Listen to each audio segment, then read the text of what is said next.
Hi, it's Tom from Leicester Fan TV. What did you think of the game? Now it's my turn.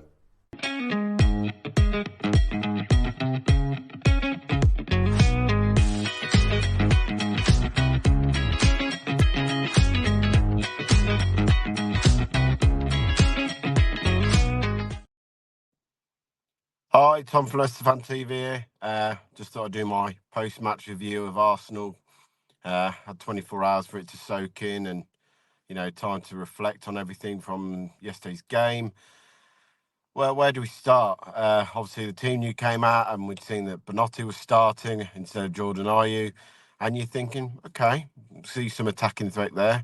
Obviously, three central defensive midfielders again in Skip, Winks and Ndidi, but I didn't expect anything less going to Arsenal than them playing them three and try and defend rigidly, but also with Bonotti a bit more creative on the pitch. First 5 to 10 minutes, I thought we were in the game. We pressed them high and we were pushing them. We obviously had probably the best chance in the first 5 to 10 minutes. The ball went out to Justin, who'd made the overlapping run. He has a shot was blocked.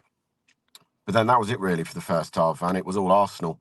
Obviously, balls down the line, back post, comes out, Saka has a shot, but Mads holds on to.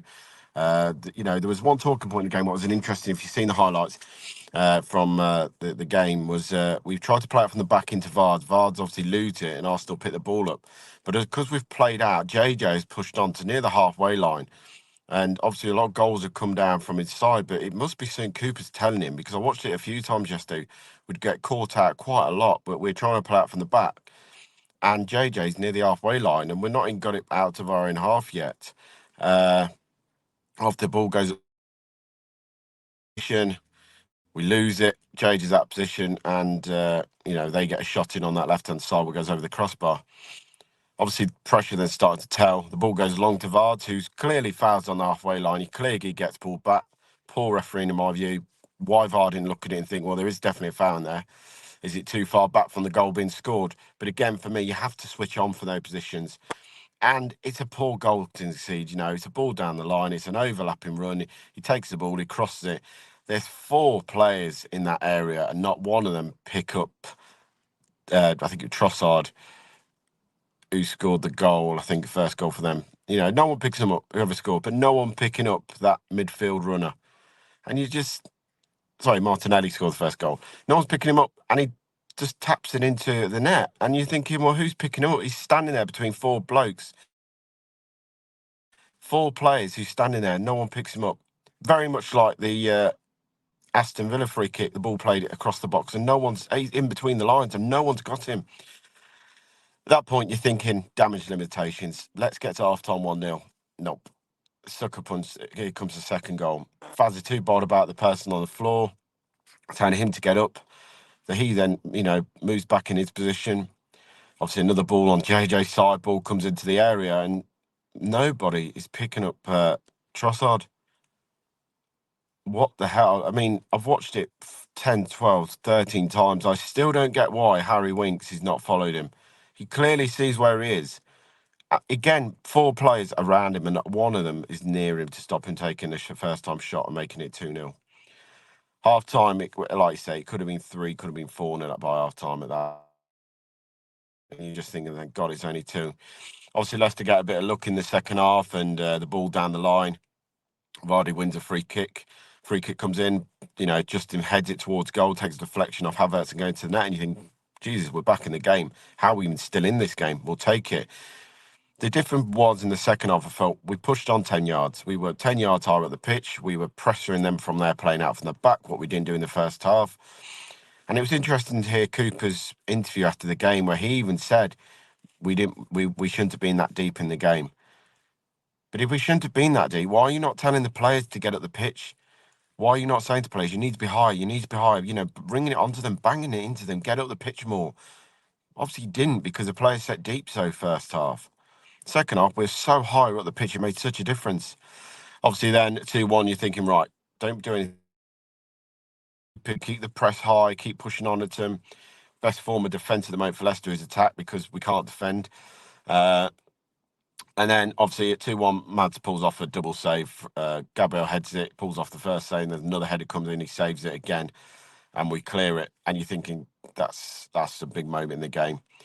Obviously, then we get the second goal, and it's lovely play, lovely movement between the two side left-hand players. Obviously, Ndidi back to Madidi, back to Ndidi round the corner. And Ndidi, what a ball that is! Didn't have that worth had that in his locker to put a crossing like that. Puts it to the back post, and what a hit by James Justin, who pings it off the post and into the back of net. And 2-2, you're thinking, how the hell are we back in this game? How are we even drawing this game? But we'll take it. Carry on what we're doing. But no, what do Leicester do? We drop back again. We start going deeper. We start dropping way, way shorter than we should have done. And really frustrating that, we did, because I think if we carried on pressing, we probably would have been better opportunities for getting, a draw out of the game than, the way it ended. Obviously, then Mads pulls off an absolute worldie. Ball clipped in, deflects to Hazard, and he takes a touch and he drills it, and you think he's in. And what a save! I mean, Havertz must be thinking, how's it not gone the net? But it's a great save. Obviously, Madsen pulls off another great save, but a bit from his own doing by trying to play out from the back, because he passed it straight to Arsenal. Little touch to take the touch, but what a big hand from Mads Hermansen. At this point, you're thinking, once again, 7 minutes of injury times go up. We knew there'd be a few, but 7 seemed massive. 7 minutes of injury time. Right, come on, boys, 7 minutes to be out. You've just defended 16 corners, and we got lucky at times, but we've defended them quite well. And we knew what they were doing. Every single one went towards the back post near enough. That's their strength. Gate towards the back post, get Gabriel going up and try and header it. And the one time we switched off, again, we concede. And I still can't work out what we try and do. We got a set piece coach. I can't see how he's setting them up to defend, because we were lucky most of the game from the corners, who it went to, or Mads coming out and punching it. But the one at the back post there is criminal. How has Trossard standing there at the back post all on his own when we know where the ball's going to go to? It's going to go to the back post. It's so poor. Okay, it gets a slice of luck, but it's it back across the goal and it goes in off and Diddy. Yeah, and obviously Leicester make the changes late on. Not really going to make any difference in the game, but we then concede on the counter-attack. Mads parries it out. JJ kicks it against Havertz and it goes into the net. Just, again, unlucky, really, where that ball could have gone. It could have gone absolutely anywhere, but no, it takes a ricochet and it goes in the net. And the game finishes 4-2. Again, you're going to question some of the substitutions. Why did he take Skip off? I thought Skip and Winks controlled the middle of the park quite well at times. And Diddy was already on a yellow card. I think Skip might have been on a yellow. But he brought Skip off and then puts Diddy into the middle of the park. Again, maybe it's for height. I don't know. And again, it felt like it was too late. You bring on Fatu and Edwards on the 97th or 98th minute. I mean, the game's gone. It's 3-2. You're not going to change anything. You might have left the players on the park who were there to try and get the goal, but you're wasting your own time, in my view, as well, because he's not going to add any time on for that, really. He didn't at the end anyway. And it was just like a Groundhog Day again with substitutions. Ayew comes on, but I think if you'd put Abdul on that right-hand side, you cause him a problem because of his pace, and Arsenal didn't like the pace, or he didn't like it when Mavididi were running at them. I think Jordan Ayew's great when you're trying to do something, but I just think Fatu would have offered more on that right-hand side than Jordan. Let's say it ends in defeat. And obviously it was a free hit to go into the game. It was a free hit. But I think when you get back to 2-2 and you get to the 90th minute and you've got 7 minutes to hang on, we should have pushed on. I don't get why we did the same old thing, and that's let's sit back, let's try and defend this lead. To try and defend this draw. It didn't make any sense at that point. You might as well. It seemed like yesterday our best form of defence was attack, and I think if we carried on attacking, we probably would have caused Arsenal a few more problems. But we know as soon as it was 2-2, we did the typical Leicester. Seems like typical Steve Cooper thing. Let's try and defend. Obviously, now we've got 4 massive games coming up. There's positive to take out of yesterday's game, by the way. There is. Obviously, we've come back from 2-0 down. That's great to show that the team's got that spirit in them to come back from the 2-0 down and get back into a game.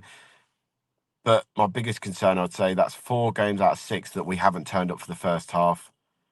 That's quite worrying, that 4 games out of 6 we have not turned up for the first half for a football match.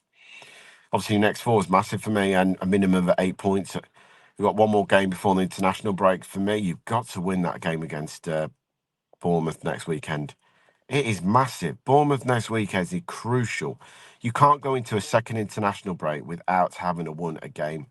I don't get how you can motivate the player. 7 games into the season and you haven't won one, and you had 2 international breaks. You then come back and we've got Southampton, Ipswich, and Forest in the next 3. Like I say, for them 4 games, minimum 8 points. That's 2 wins and 2 draws. We've got to go undefeated in the next 4 somehow to try and get some points on the board. I know it's still early, but by that point that'll be 10 games gone. And in a 38 game season, and you've already done 10, and there's 28 to go. If you're still stuck on maybe 7-8 points, that's not going to be enough. 4 draws in the next 4 games wouldn't be enough for me. And if we don't get 8 points in the next 4, serious questions have to be asked about Steve Cooper's position as manager. Like I say, nothing would make me more happier for Steve Cooper to turn this round, but he's got to start showing something now. And for me, we've got to start turning up for 90 minutes. 4 games out of 6 is not good enough to lose. You can't have 4 halves of football by not turning up, because one of those halves eventually we are going to come unstuck and get battered. So, long way to go. Still feeling positive. Lots of things to take from the game, but like I say, 4 massive games coming up now, and for me, the Bournemouth next week has to be a win. Otherwise, serious questions will start to have to be asked about Steve Cooper. Drop your views in. I'll come back and comments. I'll reply to them. You know that. As always, keep it Leicester Fan TV. Cheers. The Leicester City machine is on the march again. Leicester Fan TV presents a variety of content like fan discussions, match analysis, and engaging with Leicester fans worldwide. We want your views live, thanks to our sponsors, Everard's, Pucker Pies, Hologram, Take Me, Newbie & Co, and the Fox's Arms. For exclusive extra shows, behind the scenes, competitions and podcasts, subscribe to Leicester Fan TV today on Patreon.